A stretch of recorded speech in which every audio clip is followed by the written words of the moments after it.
रंगा जी ब्राह्मण नहीं थे, व्यापारी थे, वैश्य थे। तो एक बार उनके दुकान में काम करने वाला एक लड़का, उसकी मृत्यु हो गई। उसकी मृत्यु हुई तो वो चला गया। मृत्यु होने के 2-3 वर्ष बाद एक दिन रंगा जी अपनी दुकान पर बैठे थे, तभी उनको वो लड़का दिखाई दिया अपनी दुकान में जो 2 वर्ष पहले मर गया है। उसको देख करके रंगा जी बोले, भाई ये तो 2-3 वर्ष पहले मर गया था, ये आज मेरी दुकान में क्या कर रहा है? घबराए नहीं बेचारे। वो जैसे ही पास आया तो रंगा जी बोले, अरे बेटा, तेरी तो मृत्यु हो गई थी 2-3 वर्ष पहले, तू आज यहाँ कैसे? प्रेत बन गया है? बोले नहीं, प्रेत नहीं बना, भूत बन गया। बोले नहीं, भूत भी नहीं। तो बोले मैं यमलोक के स्वामी यमराज जी का एक मुख्य पार्षद बन गया हूं। बोले पार्षद बन गया? बोले हाँ, मैं यमलोक का पार्षद बन गया हूं और जो यमदूत है ना, उनका स्वामी हूं। यमराज मेरे स्वामी हैं और मैं यमदूतों का स्वामी हूं, यमराज का पार्षद हूं। बोले बड़ी ऊंची पोस्ट मिली तुझे मरने के बाद? बोले हाँ।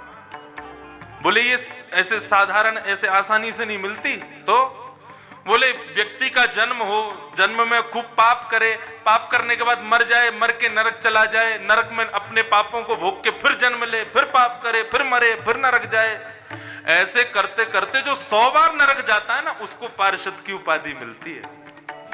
यमराज विचार करते हैं, इसका बेचारे का यही काम है, घूम फिर के इसको नरक ही आना है, इतना प्रेम है इसको नरक से, तो फिर इसको भेजते ही क्यों है? इसको पार्षद बना दो।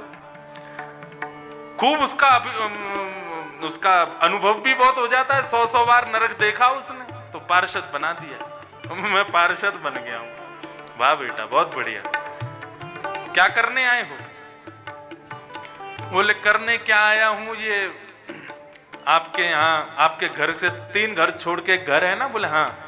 वहां पे एक बुजुर्ग रहता है। बोले हाँ, उसने भी बहुत पाप किया अपने जीवन में, उसको ले जाने आया हूं। उसका समय होने वाला थोड़ी बहुत देर में, तो मैंने सोचा आपसे मिल चलूं। मेरे सेठ जी आप रहे हो तो आपसे थोड़ा मुलाकात हो जाए। तब सेठ जी बोले, वो तो बिल्कुल स्वस्थ घूम रहा है। बोले स्वस्थ घूम रहा है, लेकिन उसकी अभी देखो 5 मिनट में मृत्यु होने वाली है। कैसे होगी मृत्यु? बोले वो बैलगाड़ी पे आ रहा होगा, उसका बैल पागल हो जाएगा, अपने सींगों को वो उसके पेट में जैसे ही उनके पेट को विदरण करेगा, उसकी मृत्यु हो जाएगी। मैं उसके बैल के सींग पे जाके बैठ जाऊंगा अभी। ठीक है सेठ जी, फिर मिलते हैं। और ऐसा कहकर के वो तो अंतर ध्यान हो गया। सामने से सेठ जी को बैलगाड़ी आती दिख रही है, उस पर उनका पड़ोसी आ रहा है हाथ हिलाता हुआ, और भाई कैसे? इतने में ही उसके बैल ने सिर घुमाना शुरू किया। घुमाते ही एक पीछे की ओर बैलगाड़ी से निकल करके भागा, और जैसे ही सींग घुमाया उसके पेट में जाते ही उसका वध हो गया, नष्ट हो गया। इतने में ही उसकी शव में से एक जीर्ण शीर्ण सी आत्मा निकली। उस आत्मा को अपने गले से दबोचता हुआ वो जो दुकान में काम करता था, ठीक है सेठ जी जाता हूं, लेकर के चला गया। रंगा जी बोले, ये सब मैंने क्या देखा आज? बड़े चिंतित, रात भर सोए नहीं। अगले दिन जैसी दुकान पर गए, बैठे थे, इतने में ही वो फिर से आ गया। आज क्यों आए हो भाई? किसको लेने आए हो? बोले सेठ जी आज वो बगल के गांव में एक है, उसको लेने आया हूं। सेठ जी बोले अच्छा ठीक है सेठ जी, समय हो गया, लेके चलता हूं मैं। उसको लेके वो भी चला गया। जैसे बताता है ऐसे मरेगा, वैसे ही मरते सब। 3, 4, 10 बार सेठ जी के पास मिलने के लिए आया। तो सेठ जी ने एक दिन उससे पूछा, बोले भाई एक बात बता, मेरे पास क्यों आता है तू? अपना काम किया कर, चला जाया कर, तू मेरी दुकान पर आकर के मुझसे मिलने क्यों आता है? कहीं तेरे यमराज की लिस्ट में मेरा नाम तो नहीं है?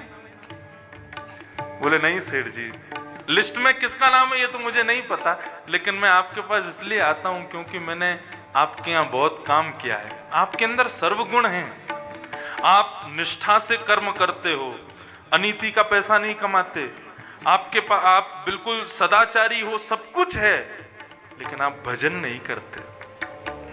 तो मैं तो केवल इसलिए आता हूं आपको बताने कि भजन नहीं करोगे ना तो एक दिन यमराज को तो बहाना चाहिए, वो आपकी एक गलती खोज करके आपको नरक बुला देगा, और उस समय आप मेरे सामने खड़े होगे, मैं आपको सोटा मारूंगा, तब आप कहोगे अरे तूने मेरी दुकान पर काम किया, तो मैं उस समय सुनूंगा नहीं आपकी। इसलिए आप उस स्थान पर आने से बचो, मेरी पिटाई से बच जाओ। इसलिए मैं आपको बताने आया हूं कि आपके पास सर्वगुण हैं, लेकिन भजन नहीं है ठाकुर जी का। अब भजन करना शुरू कर दो।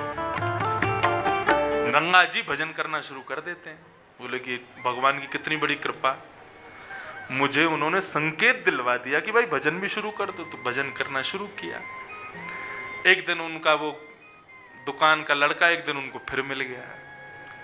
उन्होंने उसको बोला सुन भाई, आज किसको लेने आया? बोले आज वहां पे उसको लेने आया हूं। बोले अच्छा, मेरा एक काम करेगा? बोले हाँ। बोले जिस दिन यमराज जी तुझसे बड़े प्रसन्न हो ना, बोले अच्छा, उस दिन यमराज जी से जरा यूं बोल देना कि प्रसन्न होके वो तेरे को कुछ देने की इच्छा रखें, तो उनसे कह देना कि हमारे सेठ जी नरक और स्वर्ग देखना चाहते हैं। बोले क्यों, आप क्यों देखना चाहते हो? बोले मैं इसलिए देखना चाहता हूं क्योंकि अब मैंने भजन शुरू कर दिया है, सत्संग भी मैं करता हूं, लोगों को थोड़ा ज्ञान उपदेश करता हूं। एक बार नरक स्वर्ग देखाऊंगा तो मुझे थोड़ा अनुभव हो जाएगा, तो मैं और थोड़ा लोगों को समझा पाऊंगा, नरक जाने से लोग बचें ऐसी उनको फिर प्रेरणा दे पाऊंगा, अनुभवी हो जाऊंगा।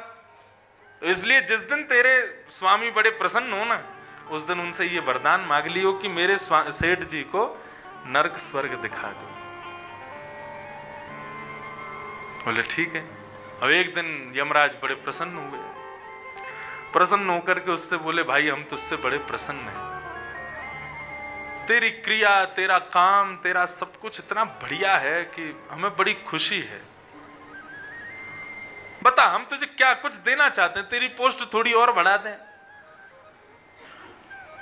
बोले अब क्या पोस्ट दोगे? बोले अब ये पोस्ट देंगे कि तुम हमारे जो पार्षद हैं उनके भी स्वामी बन जाओ।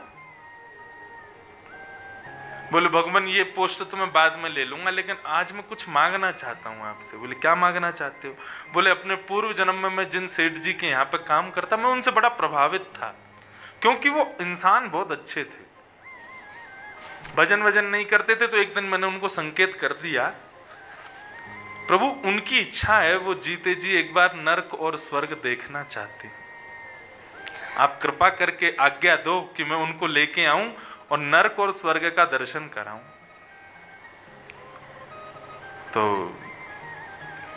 यमराज जी बोले, हंसे पहले तो बहुत जोर से, हंस करके बोले अपने सेठ जी को बोल दो नहीं रहे यहाँ में, नरक स्वर्ग यदि देख लिया तो यहीं पागल हो जाएंगे, जाने योग्य नहीं बच पाएंगे, यहाँ की स्थिति बहुत विचित्र है। बोले अब जो भी हो, लेकिन उनकी इच्छा है, मैंने उनको वचन दिया कि मैं पूर्ण करवाऊंगा, आप कृपा करके कर दो। यमराज जी बोले ठीक है, जाओ अपने पार्षदों को लेकर के जाओ और सेठ जी को लेकर के आओ, उनको दिखाओ, नरक दिखाओ फिर स्वर्ग दिखाना। ठीक है।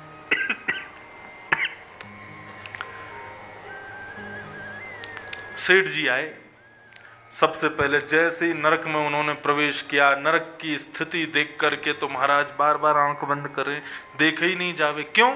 क्योंकि नरक आने वाले व्यक्ति को यातना देह मिलता है। एक बार मुझसे प्रश्न किया था किसी बच्चे ने कि जब शरीर हमारा पृथ्वी पर ही रह जाता है तो फिर नरक के कष्ट और स्वर्ग के भोगों को महसूस कौन करता है? क्योंकि आत्मा को तो कुछ महसूस होता नहीं, आत्मा तो नश्वर है। तो उसको जब यातना महसूस नहीं हो सकती, उसको कोई जला नहीं सकता, मार नहीं सकता, उसको कोई सुख भोग नहीं सकती, तो फिर नरक स्वर्ग के ये जो सुख और दुख हैं ये कौन भोगता है? शरीर तो हमारा यहीं जल जाता है। तब ये उत्तर मिला कि नरक जाने वाले को यातना देह मिलता है। यातना देह कैसा होता है? बड़ा अच्छा इंजीनियरों ने बनाया उसको स्वर्ग के। कैसे? और उसको बीच में से काट दो, दर्द पूरा देगा लेकिन मरेगा नहीं।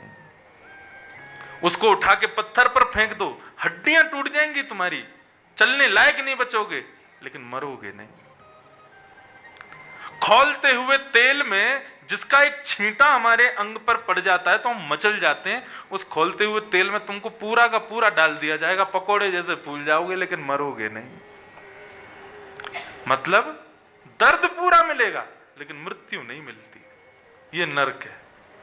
और स्वर्ग में यातना देह मिलता है। यातना देह मतलब इस संसार में जो कुछ भी आप नहीं चाहते कि हमारे संग हो, जैसे कि बुढ़ापा कभी नहीं आवे, स्वर्ग में कभी नहीं आएगा। हमारी दाढ़ी बड़ी बड़ी ना हो, अब तो आजकल के बच्चों को तो चाहिए कि दाढ़ी बड़ी हो, बाल बड़े हों। मतलब तुम जैसा स्वयं को देखना चाहते हो ना, वैसे तुम हो जाओगे। तुमको उसको करने के लिए कुछ और आवश्यकता नहीं। यातना देह में शरीर जो है वो ना तो वृद्ध होता है, ना उसके भीतर कोई और विकार आते हैं। ऐसा यातना देह।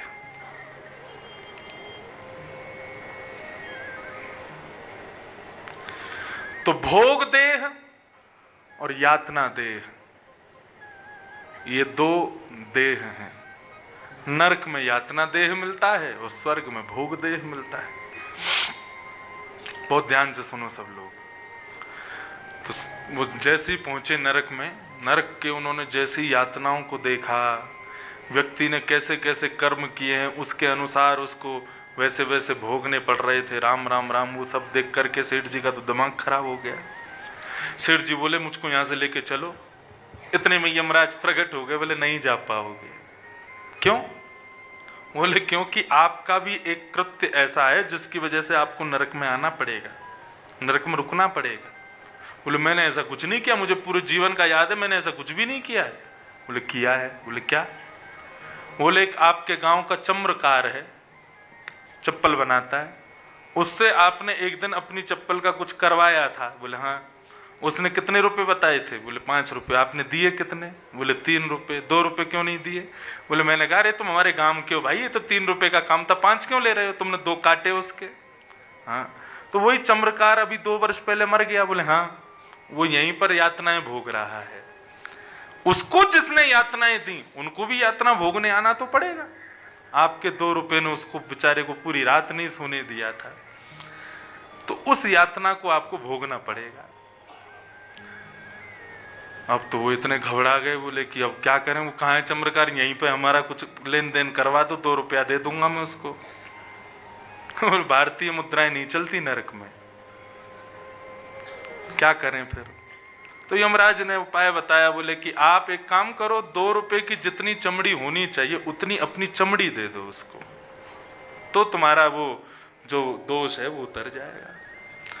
सेठ जी का सिर घूमने लगा। बोले भाई ये नरक है, मेरे से एक अपराध हुआ है जीवन में, वो भोगने भी मुझे यहां आना पड़ेगा। अभी यहां से जाते ही भजन शुरू कर दूंगा, मैं तो दिन रात भजन करूंगा, यहां ना आना पड़े बस। गए सेठ जी से, जैसे चम्रकार मिला तो रोने लगा। बोले सेठ जी आपने उस दिन बहुत बुरा किया, मेरे 2 रुपए मेरी मेहनत के काटे आपने। दो चमड़ी दो। कितनी होगी? तो महाराज 2 हाथ चमड़ी सेठ जी की नोची, दी उसको, तब जाकर के थोड़ा तो भोगना ही पड़ेगा, नरक है। सेठ जी बेहोश होने लगे। उससे बोले, पार्षद से बोले मुझे स्वर्ग ले चलो, मैं यहाँ रुक नहीं पा रहा हूँ, मुझे वहां का दृश्य देखना है। जैसे स्वर्ग लेकर के गए तो उनका बिल्कुल नवीन स्वरूप हो गया, दाढ़ी वाड़ी सब गायब हो गई, बिल्कुल सुंदर यौवन हो गया, कटाक्ष नेत्र हो गए, ये जुल्फियां लहरा रही हैं उनकी, तो बिल्कुल जो खाने की इच्छा हो, प्यास लगे तो पानी प्रकट हो जाए, भोजन की इच्छा हो तो भोजन प्रकट हो जाए, और कभी कुछ देखने की इच्छा हो, ऐसी इच्छा हो कि मैं समुद्र किनारे बैठ जाऊं तो समुद्र दिखने लग जाए, अरे मेरी तो पहाड़ों में जाने की इच्छा है तो बर्फीले पहाड़ प्रकट हो जाएं। जो विचार करें, क्योंकि वहां पर कल्प वृक्ष है ना, जो कल्पना करोगे वो तुरंत प्रकट होता है। सेठ जी बोले कितना बढ़िया है स्वर्ग। हम पृथ्वी में जितने सुख भोगते हैं, जितने सुख देखते हैं, सब तुच्छ हैं इसके आगे। और ये बात बिल्कुल स्पष्ट है, शास्त्रों में आ गया, महाराज जी को पता होगा कि हम जिस प्रकार सूकर कूकर को उनका भोजन खाते हुए उनके प्रति हीन भावना रखते हैं ना, ऐसे ही जब हम दाल कचौड़ी और ये सब खाते हैं तब देवता हमको हीन भावना से देखते हैं। राम राम, क्या खा रहे हैं, ये कोई खाने की चीज है? देवता अमृत चखते हैं और उस अमृत को चखने में जो सुख उनकी जिह्वा को मिलता है ना, वो सुख उसका वर्णन नहीं किया जा सकता। तो ऐसा वर्णन है कि जब हम किसी जानवर को उसका भोजन खाते हुए उसके प्रति हीन करते हैं, ठीक वैसे ही देवता मानवों के भोजन को देख के हीन भावना करते हैं। और उन देवताओं को देख करके वैकुंठ में विराजमान जो नित्य ठाकुर जी के पार्षद हैं वो हीनता रखते हैं। बताओ, इनको स्वर्ग में, इनको अमृत में ही सुख मिल रहा है। इन्होंने कभी ठाकुर जी का सेवन नहीं किया ना, ठाकुर जी के दर्शन का सेवन नहीं किया। वैकुंठ में तो कुछ खाने पीने की भी आवश्यकता नहीं, ठाकुर जी का दर्शन करो, तुम पूर्ण तृप्त हो जाओगे। ऐसा एक विषय बताया गया। तो जैसे स्वर्ग में पहुंचे, वहां के भोगों को देख करके बोले, भाई जीवन में यहां आना चाहिए एक बार। गजब, जहां देख रहे हैं अप्सराएं नृत्य कर रही हैं, सुंदर सुंदर वृक्ष, सुंदर सुंदर हवा चल रही है, गर्मी का दूर दूर तक नामो निशान नहीं। बैठने की इच्छा हो तो मखमली गद्दा आ जाता है, लेटने की इच्छा हो तो बिस्तर प्रकट हो जाता है, कुछ खाने की इच्छा हो तो कितना भी खाओ पेट भरेगा ही नहीं तुम्हारा, मोटे हो गए नहीं, बुढ़े हो गए नहीं, सब इतना बढ़िया। तभी चलते चलते आगे उनका प्रवेश हुआ। पृथ्वी में पुण्य करने वाले लोग कैसे भोगते हैं स्वर्ग के सुखों को, वो देखने के लिए उनको देख रहे थे। बोले इसने क्या किया? बोले इसने आश्रम बनवाया था, तो यहाँ स्वर्ग में इसको इतना प्लॉट मिल गया, अब ये घर बना के यहाँ रहता है। अच्छा, आगे को गए, बोले ये क्या कर रहा है? बोले कि इसके सामने 56 भोग रखा है, खूब खाता है, इसका पेट नहीं भरता और ये मोटा भी नहीं होता। क्यों, इसने क्या किया? बोले संतों को बहुत भोजन कराया, ब्राह्मणों को खूब इसने दान दक्षिणा किया। अच्छा, आगे आगे चलते चले गए, तभी उन्होंने देखा एक व्यक्ति सुख भोग रहा है, अप्सराएं नृत्य कर रही हैं, सुंदर सुंदर वाद्य बज रहे हैं, सुंदर संगीत की सुर लहरियां चल रही हैं, लेकिन वो सुनते सुनते सुनते सुनते मूर्छित होकर के गिर जाता है।